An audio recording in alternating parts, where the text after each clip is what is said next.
बिस्मिल्लाहिर्रहमानिर्रहीम। अस्सलामु अलैकुम वरहमतुल्लाहि वबरकातुह।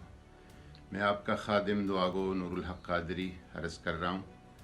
कल इमरान खान ने मजलिस वहदतुल मुस्लिमीन के साथ इत्तेहाद का ऐलान किया था पंजाब और मरकज़ में, और इस मामले को एक खालिस फ़िरक़वारियत का रंग देने की कोशिश की जा रही है, जैसा कि पहले कभी भी ऐसा नहीं हुआ है।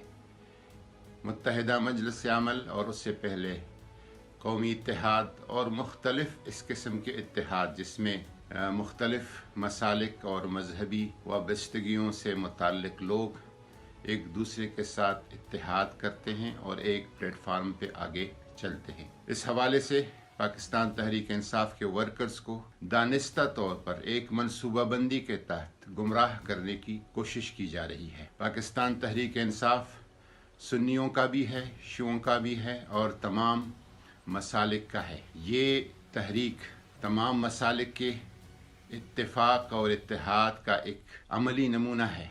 यहाँ पर तमाम कौमियतों से वाबस्ता लोग, तमाम सूबाई इकाइयों से वाबस्ता लोग, पख्तून, सिंधी, पंजाबी, बलोच, उर्दू स्पीकिंग, सारे एक जगह इकट्ठे हैं और सही तौर पर पाकिस्तान तहरीक इंसाफ फेडरेशन की नुमाइंदगी कर रही है। मैं तमाम नौमुंतखब अरकान असम्बली पाकिस्तान तहरीक इंसाफ के वर्कर्स से ये गुजारिश करूँगा कि किसी तरह मनफी प्रोपेगंडा में न आए।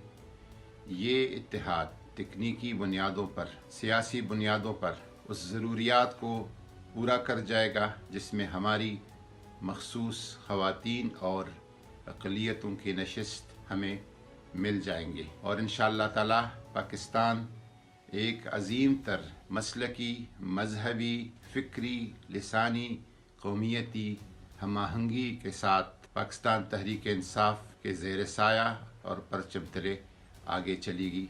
पाकिस्तान जिंदाबाद, पाकिस्तान तहरीक इंसाफ आइंदाबाद।